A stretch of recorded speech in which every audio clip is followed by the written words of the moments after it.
Today, we're diving into a story that has absolutely gripped India. We're talking about a horrific terror attack in Kashmir and the massive military campaign that followed, codenamed Operation Sindoor.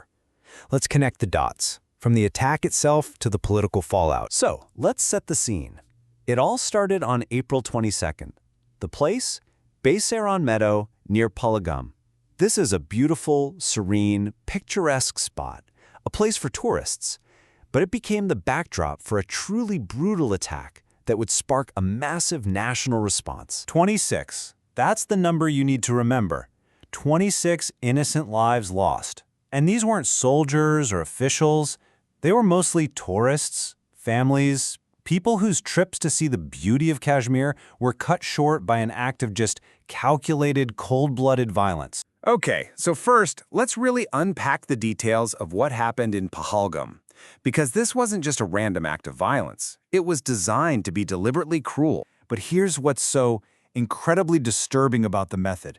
According to the reports, the attackers actually segregated the victims by their religion before killing them. Think about that.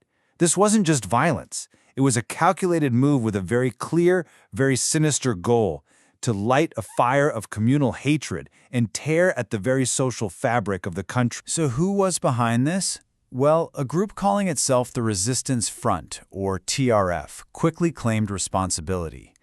And what's really crucial here is that our sources identify the TRF as a group backed by Pakistan. That detail, immediately throws a whole other layer of geopolitical tension onto this entire event. Now, in the face of a provocation like that, India's response was incredibly swift and very, very decisive. And this brings us to the massive counteroffensive that we now know as Operation Sindoor. This timeline really lays it all out pretty clearly. You have the attack on April 22nd. Then, just over 2 weeks later, on the night of May 7th, India launches Operation Sindoor.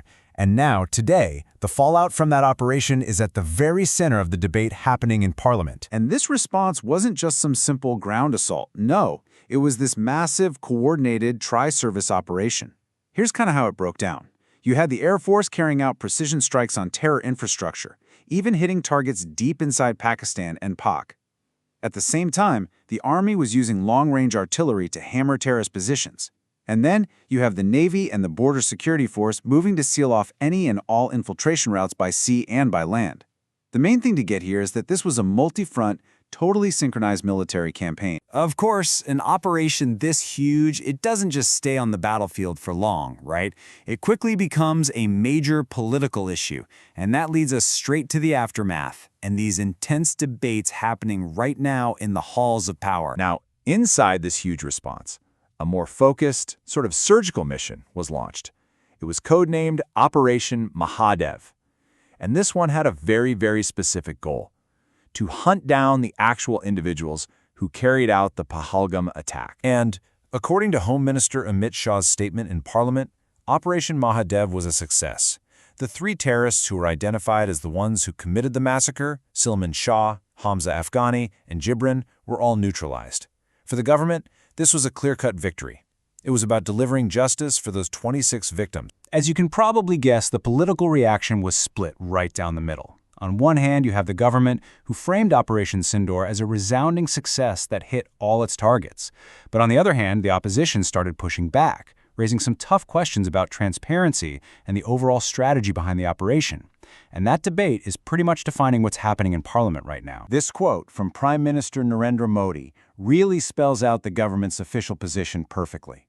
When he says the operation is paused, not called off, he's making 2 things crystal clear. First, that this isn't over. And second, it's a direct warning that India is ready to respond with, and I quote, greater intensity if provoked again. So, where does all of this leave us? Well, the main takeaway is that even though the big military strikes have stopped for now, this whole conflict is far from over. What the government is signaling is an unwavering resolve. When you boil it all down, the Pahalgam attack is just a brutal, tragic reminder of an issue that's been going on for a very long time. That persistent, deadly threat of cross-border terrorism that the region constantly faces. And that brings us right back to the official status of the operation. The wording is so specific and so important. It's not over, it's not completed, it's paused. That one single word is a powerful signal. It implies active readiness, and it's a clear threat of what could happen in the future. And so this all leaves us with this one huge unanswered question. Given that the operation is paused and that the threats in the region are obviously persistent, what comes next? What could possibly trigger a restart of this operation, and what would that even look like? That right there, that's the key question as we all continue to watch how this unfolds.